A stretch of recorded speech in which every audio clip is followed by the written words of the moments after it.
आज की वीडियो में हम आपको बाबा मुराद शाह जी के बारे में बताएंगे। उनका पूरा इतिहास बताएंगे, कैसे उन्होंने दुनिया में जन्म लिया और कैसे उन्होंने अल्लाह पाक को पाया। तो इस वीडियो को संगत जी पूरी ज़रूर देखना। नकोदर शहर, जिसे पीरों और फकीरों की धरती भी कहा जाता है, नाकोदर, जिसका मतलब ही है इस जैसा ना कोई दर, जहाँ ब्राह्मण ज्ञानियों ने जन्म लिया और इस धरती को 4 चांद लग गए। आज़ादी से पहले की बात है, एक फकीर बाबा शेर शाह जी पाकिस्तान से पंजाब आए, जिन्होंने रहने के लिए नकोदर धरती को चुना, जो वीरानों और जंगलों में रहना ही पसंद करते थे।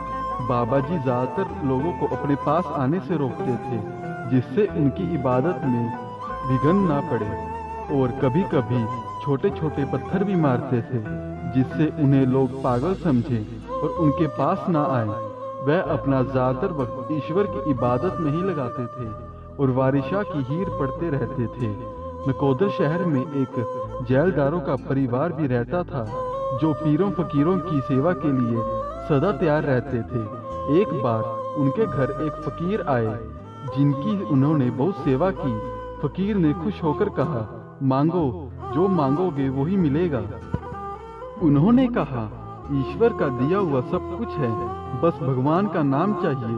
फकीर ने कहा, एक नहीं बल्कि दो भगवान का नाम लेने वाले तुम्हारे घर में पैदा होंगे। उस परिवार में जल्द ही एक बच्चे ने जन्म लिया, जिसका नाम विद्यासागर रखा गया, जिन्हें आज हम बाबा मुराद शाह जी के नाम से जानते हैं। बाबा जी 3 भाई थे। बाबा जी सबसे छोटे थे। बाबा जी पढ़ाई लिखाई में बहुत ही अव्वल थे और उस जमाने में भी बहुत आगे तक पढ़े। पढ़ाई खत्म होने के बाद उन्होंने नौकरी शुरू कर दी। बाबा जी बिजली बोर्ड में एसडीओ के पद पर काम करते थे। जहां बाबा जी काम करते थे, वहां उनके साथ एक मुस्लिम लड़की भी काम करती थी। बाबा जी उनसे रूहानी प्यार करने लगे थे। एक दिन उस लड़की की शादी तय हो गई और उसने बाबा जी से कहा, अगर तुम्हें मुझसे शादी करनी है तो पहले मुसलमान बनना होगा। ये सुनकर बाबा जी ने घर वापस जाने का फैसला किया, नौकरी छोड़ दी और दुनिया की हर चीज से मोह टूट गया। उन्होंने वारिशा की हीर किताब खरीदी और हीर पढ़ते पढ़ते अपने शहर नकोदर की तरफ चलने लगे और रास्ते में जितने भी धार्मिक स्थान आए, वहाँ सजदा करते गए और नकोदर पहुँच गए। जब घर के पास पहुँचे तो उन्हें बाबा शेर शाह जी के दर्शन हुए। शेर शाह जी ने आवाज लगाई, ओ विद्यासागर, कहाँ जा रहे हो? बाबा जी ने सोचा ये कोई रूहानी इंसान लग रहे हैं और पास चले गए। शेर शाह जी ने फिर से पूछा, क्यों, फिर मुसलमान बनना है? बाबा जी ने कहा, जी बनूंगा। शेर शाह जी ने कहा, जाओ फिर एक बार अपने घर जाकर सबसे मिलाओ और आकर टूटी प्यार की तार को ईश्वर से जोड़ लो, फिर ना मुसलमान की जरूरत होगी ना हिंदू की। बाबा मुराद शाह जी घर जाकर सबसे मिल आए और शेर शाह जी के पास रहकर उनकी सेवा करने लगे। बाबा शेर शाह जी की तरफ से उन्होंने बहुत इम्तिहान दिए और सभी में पास होते गए और उनके सबसे प्यारे बन गए। पर लोगों ने बातें करनी शुरू कर दी थी। जेलदारों का लड़का नौकरी छोड़कर एक फकीर के पीछे लग गया। ये सुनकर बाबा जी के बड़े भाई उनको अक्सर पकड़कर घर ले आते और कभी कभी उन पर हाथ भी उठाते। बाबा जी ने कई बार मना किया और बोले, लाला हाथ नहीं उठाना, पर बाबा जी के बड़े भाई नहीं माने। बाबा जी ने अंत में कहा, ठीक है लाला, तुम ऐसे नहीं मानोगे, अब तुम्हें फिर देखूंगा मारते हुए, जब तुम्हारा बेटा तुम्हारी आंखों के सामने, तुम्हारी नजरों के सामने फकीर बनेगा।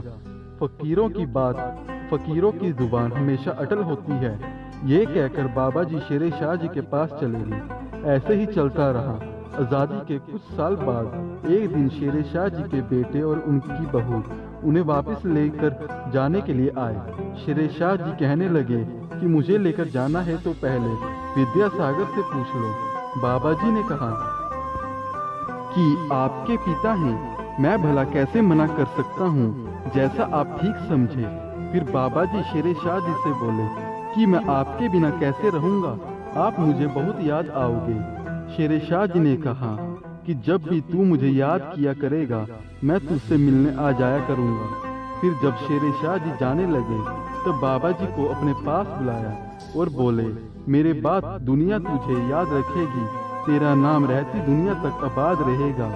तू मेरी पीढ़ी का वारिस है और आज के बाद दुनिया तुझे मुराद शाह जी के नाम से याद रखेगी और जो भी तेरे दर पे आएगा मुंह मांगी मुरादे पाएगा। फिर बाबा मुराद शाह जी वहीं रहने लगे जहाँ शेर शाह जी रहते थे। उस समय वहाँ जंगल की तरह था और एक पानी का तालाब था जहाँ आज एक खूबसूरत दरबार है। बाबा मुराद शाह जी हीर पढ़ते रहते थे और अपने मुर्शिद को याद करते रहते थे। बाबा जी के पास एक बंदर और एक तुम्बी भी थी। एक दिन बाबा जी बैठे थे, तभी एक औरत को देखा रोटी का डिब्बा ले जाते हुए। बाबा जी ने उसको आवाज लगाई और कहा, माता कहाँ जा रही हो? औरत ने कहा, मेरे लड़के को फांसी होने वाली है, मैं उनके लिए रोटी लेके जा रही हूँ। बाबा जी बोले, वह तो बरी हो गए। औरत को लगा कि वह मजाक कर रहे हैं। जब वह आगे गई तो वहाँ खड़े एक पुलिस वाले ने बताया कि तुम्हारे लड़के को बरी हो गई। फिर वह औरत दोबारा बाबा जी के पास गई। वह अक्सर बाबा जी के लिए चाय लेकर आती और उनके कपड़े धोकर साफ रख जाती। बाबा जी उस औरत को अपनी माँ समझते थे। एक दिन बाबा जी ने उस औरत को कहा, माता तुम्हारे लड़के को इंग्लैंड भेज दे। वह कहने लगी, हम तो बहुत गरीब है, हम कैसे भेज सकते हैं? बाबा जी ने कहा, मैंने तुम्हें अपनी माँ कहा है, अपने लड़के को बोलो दिल्ली जाकर इस इंसान से मिले, वह बाहर जरूर चले जाएंगे। ऐसे ही हुआ। कुछ समय बाद दोनों लड़के इंग्लैंड पहुंच गए। बाबा मुराद शाह जी हर साल मेला भी करवाते थे जिस पर कव्वाली होती थी और उस समय कुछ ही गिनती के लोग आते थे। कव्वाली की महफिल हर साल एक मरेल कोटले के कव्वाल शुरू करते थे। उस समय के मुताबिक बाबा जी के पास जो पैसे थे वह उनको दिए और कहा, मेरे बाद लाडी शाह जी आएंगे और तुम्हारा हिसाब तुम्हारे बेटे और पोतों को कितने गुना करके लौटाएंगे। आज भी वही कव्वालों की पीढ़ी दर पीढ़ी चलती आ रही है और अब भी मेले पर वही कव्वाली शुरू करते हैं। ऐसे ही समय निकलता रहा। बाबा मुराद शाह जी हमेशा नंगे पांव चलते थे। बाबा शेर शाह जी ने एक बार कहा था, मुराद जिस दिन तुम्हारे पैर में कांटा चुभ गया समझ लेना मैंने दुनिया को छोड़ दिया। एक दिन चलते चलते बाबा मुराद शाह जी के पैर में कांटा चुभ जाता है। बाबा जी से अपने मुर्शिद का विछोड़ा सहा न गया और वह भी जल्द ही 28 साल की उम्र में 1960 में शरीर को छोड़ दिया। बाबा मुराद शाह जी ने 24 साल की उम्र में फकीरी शुरू की और 28 साल की उम्र में चोला छोड़ दिया। सिर्फ 4 साल में वली हो जाना बहुत बड़ी बात है। बाबा मुराद शाह जी आप पर और आपके परिवार पर सदा करम की निगाह रखे और सदा सलामत रखे आपको। धन्यवाद।